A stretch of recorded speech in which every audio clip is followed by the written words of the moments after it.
Olá, estudantes do quarto ano, tudo bem com vocês? Espero que todos estejam bem em casa, tranquilos, se cuidando, usando álcool gel e saindo só o estritamente necessário. Vamos para mais uma aula de história? Hoje nossa aula número 20. Para essa aula nós vamos precisar dos seguintes materiais: o caderno ou folha para registro, como vocês já estão acostumados, lápis de cor e colorido, borracha e apontador. Eu vou deixar um minutinho para vocês arrumarem um lugar tranquilo e silencioso para fazer as atividades e separar o material.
Tudo arrumado? Então vamos registrar a nossa aula. Coloque a data de hoje, aula número 20 e o nosso tema: Ocupação e Povoamento do Brasil, Africanos.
Tudo certo no caderno? Então vamos revisar a nossa aula anterior. Na nossa aula anterior, nós estudamos sobre os bandeirantes e as bandeiras. Os bandeirantes eram líderes paulistas que organizavam expedições em busca de riquezas. Eles procuravam metais preciosos, escravizados fugitivos e também se dedicavam à captura de indígenas. Com essas expedições, acabaram expandindo o território português para além da linha de Tordesilhas. Nós vimos também 2 mapas, vocês se lembram? Vamos ver se vocês lembram o que nós vimos em cada um deles. Neste mapa aqui, do que ele era? Vocês conseguem lembrar essas linhas para que elas serviam? E essa linha vertical verde, o que era essa linha? Vão pensando, responde para mim. E nesse segundo mapa aqui, esse é do nosso território do Paraná. Conseguiram lembrar da aula anterior? Esta linha verde, que também aparece nesse mapa, o que era? Pois bem, o primeiro mapa é o mapa do Brasil, mostrando os bandeirantes saindo da cidade de São Paulo e indo em várias direções para expandir o território português além do Tratado de Tordesilhas. E isso também é demonstrado no mapa do Paraná, porque nós tivemos o Paraná espanhol e o Paraná português. Lembram disso? Que se não fossem os bandeirantes, hoje nós falaríamos espanhol? Então, e ali vai mostrar também onde estavam as reduções jesuíticas e que foram atacadas por esses bandeirantes. Então, foi dessa forma que os portugueses avançaram o limite do território além do Tratado de Tordesilhas. Eles tinham a intenção de atacar as reduções jesuíticas nas regiões do Paraná, Santa Catarina e Rio Grande do Sul. Lembram que nós também vimos o porquê era mais fácil atacar essas reduções jesuíticas? Porque os indígenas já estavam aculturados, acostumados com a cultura europeia. Agora eu quero que vocês relembrem esta imagem que nós analisamos na aula passada. Lembram dela? O que será que nós observamos nela? Conseguem lembrar? Então nós analisamos o quadro Prisioneiros Indígenas de Jean-Baptiste Debré e observamos a data de criação, as vestimentas, a relação com os aprisionados e as armas. E muitas imagens dos bandeirantes também que nós encontramos em museus contradizem as descrições feitas pelos jesuítas no século XVI. Lembra que nós estudamos essas imagens e que nós falamos sobre elas? Nós comparamos aquela descrição dos jesuítas e essas imagens encontradas no Museu Paulista, que era uma exposição sobre esses bandeirantes. Elas eram de acordo com as descrições jesuíticas? Não, não é mesmo? Elas estavam europeizadas, como se os bandeirantes fossem todos europeus. E nós sabemos, pela descrição dos jesuítas, que muitos desses bandeirantes eram mestiços indígenas. E vimos também que não existem imagens dos bandeirantes feitas no período em que eles viveram. Todas as imagens que nós vimos na aula foram feitas pelo menos 200 anos depois. Comparamos as diferentes fontes a respeito dos bandeirantes, observando se as imagens conhecidas dos mesmos correspondem ou não às ações por eles realizadas. Lembram nos quadros dos bandeirantes que eles não aparentavam ser pessoas agressivas, que tinham ido com tanta velocidade atacar as reduções? E terminamos a nossa aula com um acróstico. Você conseguiu terminar? Então, o tema do nosso acróstico eram as bandeiras. E nós relacionamos palavras referentes a essas bandeiras na montagem da nossa atividade. Então, vamos corrigir? Eu havia colocado a palavra bandeirantes na letra D. Então, eu vou dar para vocês algumas sugestões que vocês podem ter colocado. Ou quem não terminou vai ter a oportunidade de terminar a atividade agora. Então, para a letra B, eu coloquei Brasil. Na letrinha A, ocupação, utilizando o meio da palavra. Indígenas na letra N. Expansão na letra E, utilizando o início da palavra. Metais na letra I. Portugal na letra R. Paraná na letrinha A e jesuítas utilizando o final da palavra na letra S. Agora eu vou deixar um tempinho para você arrumar no seu caderno.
Conseguiram terminar? Espero que sim. Então, antes da gente começar a falar sobre os povos africanos, vamos relembrar como é que estava o nosso Paraná, como é que estava ocupado o nosso território aqui no Paraná, antes da chegada dos povos africanos. Então, nós temos 3 núcleos de povoamento na nossa região. Nós temos o Paraná indígena, que é o povo que ocupou primeiramente o nosso estado, o Paraná espanhol, que era a maior parte do nosso território pertencia à Espanha, e o Paraná português, que foi do leste do nosso estado e que através das bandeiras foi expandindo o nosso território. Então, prestem bem atenção. Os povos indígenas foram os primeiros habitantes da nossa região. Os espanhóis e portugueses colonizaram também o Paraná. As primeiras vilas e cidades surgiram nas regiões oeste do estado a partir da organização das missões jesuíticas. E, posteriormente, os portugueses colonizaram a região leste, surgindo assim a cidade de Paranaguá. Ok? E nessa mistura de culturas que estava se dando aqui no nosso território, ainda chegou o povo africano. Para começar, nós vamos observar algumas cenas urbanas brasileiras lá do século XIX, feitas pelo pintor Debré também. Então eu quero que vocês peguem o seu caderno e anotem o título de cada uma das obras e a etnia das pessoas retratadas nessa obra, tá ok? Mas não se preocupem, primeiro nós vamos fazer o quadro, depois nós vamos observar as obras, tá ok? Então agora, monte esse quadro no seu caderno.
Vamos analisar a nossa primeira fonte?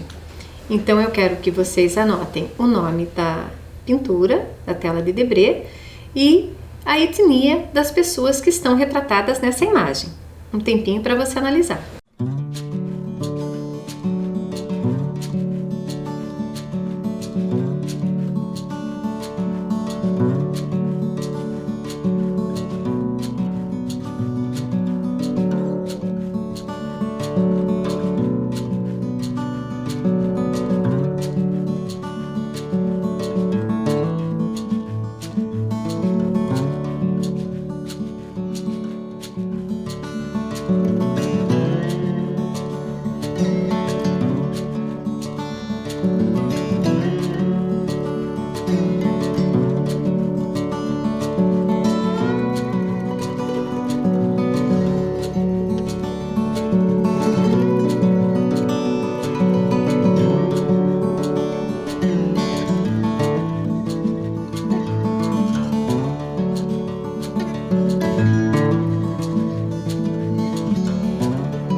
Conseguiram anotar? Só lembrando que etnia é da onde vocês acham que essas pessoas são. Por exemplo, são indígenas? Elas são europeias? Elas são africanas? Tá ok? Agora vamos para a nossa fonte número 2. Mais um tempinho para você analisar.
observaram? Agora a nossa última fonte.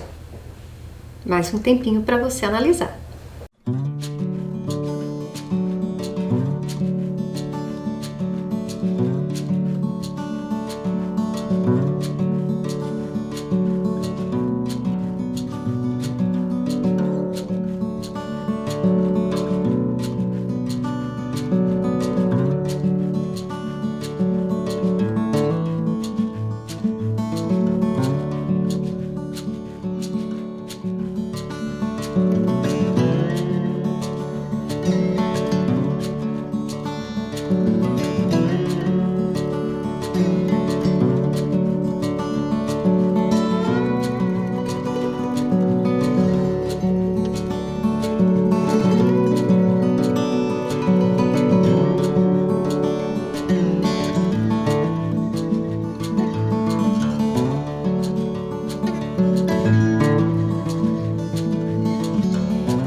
Conseguiram anotar? Então vamos conferir como deveria ficar esse quadro no seu caderno. Então, da fonte 1 são calçadores de etnia africana. Na fonte 2, loja do barbeiro, também etnia africana. E na fonte 3, negra tatuada vendendo cajus, também de origem africana. Um tempinho para você arrumar caso tenha ficado diferente.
Conseguiram terminar?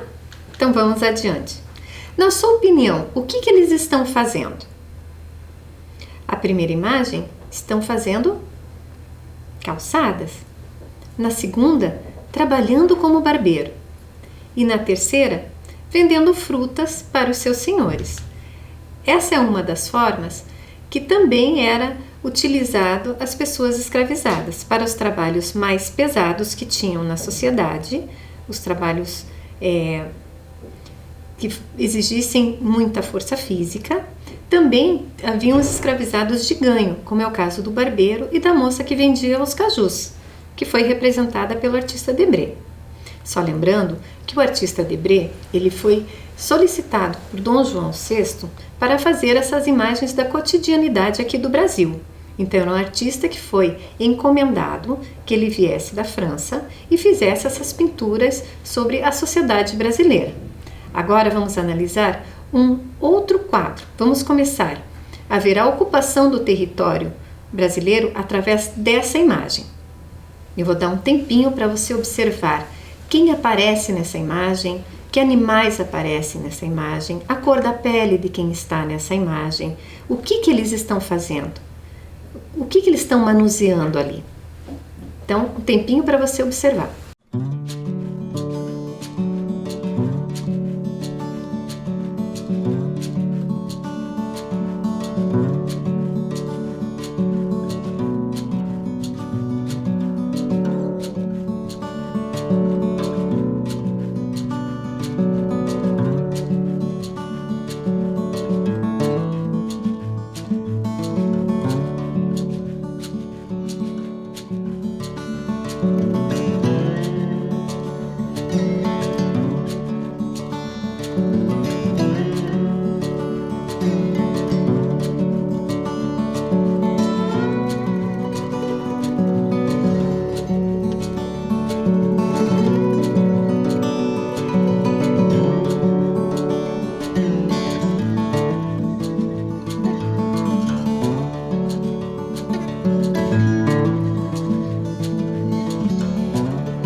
Conseguiu observar bem essa imagem? Então agora eu quero que você faça uma descrição dessa imagem no teu caderno. Faça um textinho contando o que você está vendo nessa imagem. Um tempinho para você registrar.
Nessa imagem, nós vamos poder observar um moinho da cana-de-açúcar. É uma opção que foi feita pela coroa portuguesa para explorar o território brasileiro, para ocupar esse território, mas que também gerava muita riqueza, porque a cana-de-açúcar, o açúcar da cana-de-açúcar, foi muito comercializado nos outros países. Então precisavam de pessoas para plantar, para produzir esse açúcar. Aí a coroa portuguesa fez a opção pelo povo escravizado africano, visto que a escravização dos indígenas não deu muito certo. Então era uma questão de lucro para a coroa portuguesa explorar não só a cana-de-açúcar, mas também a mão de obra escravizada africana. Ok? E a pecuária, que também foi muito importante nesse período para o transporte na época. Era tudo tracionado por animais. Então, nessa imagem, vocês podem ver uma carroça de bois, também manejada por escravizados africanos. Eles eram a força de todo o trabalho realizado aqui na colônia portuguesa. E como é que se deu essa relação entre os africanos e portugueses? Neste mapa, vocês podem observar várias rotas entre a África e a América. Vamos nos localizar primeiro nesse mapa. Aqui está o nosso território brasileiro. E vocês podem ver aqui, eram as regiões africanas onde esses povos, essas pessoas eram capturadas e transportadas para serem vendidas aqui na América. E vocês podem ver pelas flechas que também não só na América, mas também em direção ao Oriente Médio e à Ásia. Então, foi um período de exploração econômica, infelizmente, também dessas pessoas. E como é que era esse tratado? Como é que funcionava essa captura? Sim, ela é chamada de diáspora africana, que foi a imigração forçada dessas pessoas. Então, elas eram capturadas nas suas aldeias ali na África por essas pessoas, que normalmente eram portugueses, espanhóis, franceses, irlandeses, e elas eram comercializadas aqui para o Brasil. Não só para o Brasil, como nós vimos no mapa, mas principalmente é importante nós ressaltarmos na nossa história este período. Então eram homens e mulheres de várias sociedades africanas que atravessavam o Oceano Atlântico nos chamados navios negreiros, que eram navios específicos para o transporte de pessoas. O Brasil foi a região americana com maior número de escravizados. cerca de 4 milhões de africanos das mais diferentes etnias. E esses povos africanos, eles tinham muita cultura, muita técnica. Então, eles eram subjugados por uma questão de força bélica e eram trazidos para cá. E nós sabemos que na nossa cultura brasileira, nós temos muita herança desses povos que foram trazidos nesse período. Observem este mapa do continente africano. Este é um mapa do período dos reinos, é um mapa de 1570, né? Então, as pessoas que moravam na África, eles tinham a sua cotidianidade, a sua cultura, o seu idioma, né? Então, a diversidade cultural da África é muito grande. Esse é para ter uma ideia dos reinos africanos que nós destacamos aqui nos mapas. Então, são várias regiões da África e hoje esse é o território africano, com 54 países independentes, com várias etnias e várias línguas.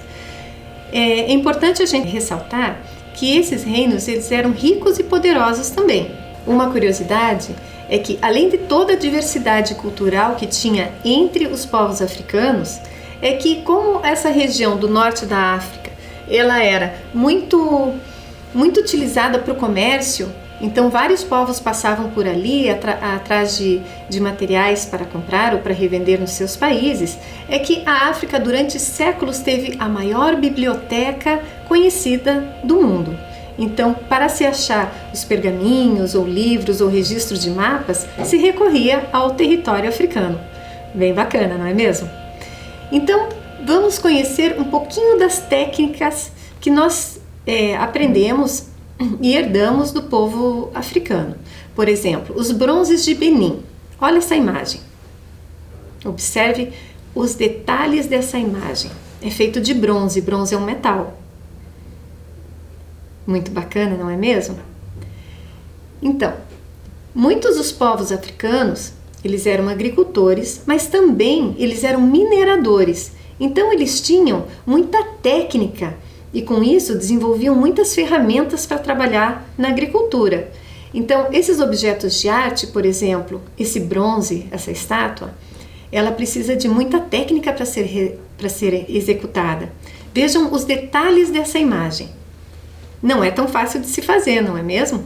Se considere que essas são estátuas de mais de 500 anos atrás, não é mesmo? Então, toda essa técnica de metalurgia e agrícola ajudou muito no desenvolvimento do nosso território, porque eles chegaram com esse conhecimento aqui no Brasil, eles sabiam explorar, sejam os metais, como também as ferramentas para a agricultura. O contato com o povo africano, com os europeus, foi intensificado a partir das expedições pela costa africana em busca de riquezas. Então, os portugueses acabavam indo para explorar o território africano, atrás de metais preciosos, pedras preciosas, e acabaram passando a captura desses povos para revender, que também foi uma forma de riqueza encontrada por esses portugueses, espanhóis, franceses, enfim. Os africanos que vieram para o Brasil eram de nações Yorubá e Bantô, também conhecidos como Nagô. Vocês sabiam disso? E vocês sabem onde é que fica? Então vamos localizar. O reino Yorubá localizava-se onde hoje fica a Nigéria. O comércio era bem desenvolvido e eles falavam o idioma Yorubá. Então nós estamos aqui no Brasil, na América do Sul, e lá no continente africano, a Nigéria fica aqui. Era uma viagem e tanto, não é mesmo? Na cidade sagrada de Ifé, produziam-se com sofisticadas técnicas de escultura as famosas cabeças de bronze, que datam provavelmente dos séculos 13 e 15. A região Yorubá era urbanizada, com núcleos de poder como a região de Oió, que chegou a exercer seu domínio sobre outras cidades da região, sendo por essa razão conhecida como um reino. Então, como eu já falei para vocês nessa aula, os povos africanos, eles tinham as suas comunidades muito bem organizadas, bem desenvolvidas, e eles tinham o seu poder regional, o seu poder local e uma diversidade de cultura muito acentuada, cada povo com a sua língua e seus costumes, assim como nós já observamos em aulas anteriores os povos indígenas, né? Cada qual com seu idioma e os seus costumes também. Vamos conhecer uma cabeça de Ifé? Então, cabeça de bronze de Ifé. Observem bem essa imagem. Olha quantos detalhes nós temos nessa cabeça. É a representação de um guerreiro. E essas esculturas que foram achadas desde o ano de 1938, elas chamam a atenção por esses detalhes, por todos esses detalhes da escultura. É muito bonito, não é mesmo? Então vamos fazer uma nossa última atividade. Eu quero que você represente por meio de desenhos a vida dos povos Yorubá e Bantô antes da imigração forçada para o território brasileiro. Então vou deixar um tempinho como era a vida dessas pessoas lá no continente africano.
Conseguiram terminar?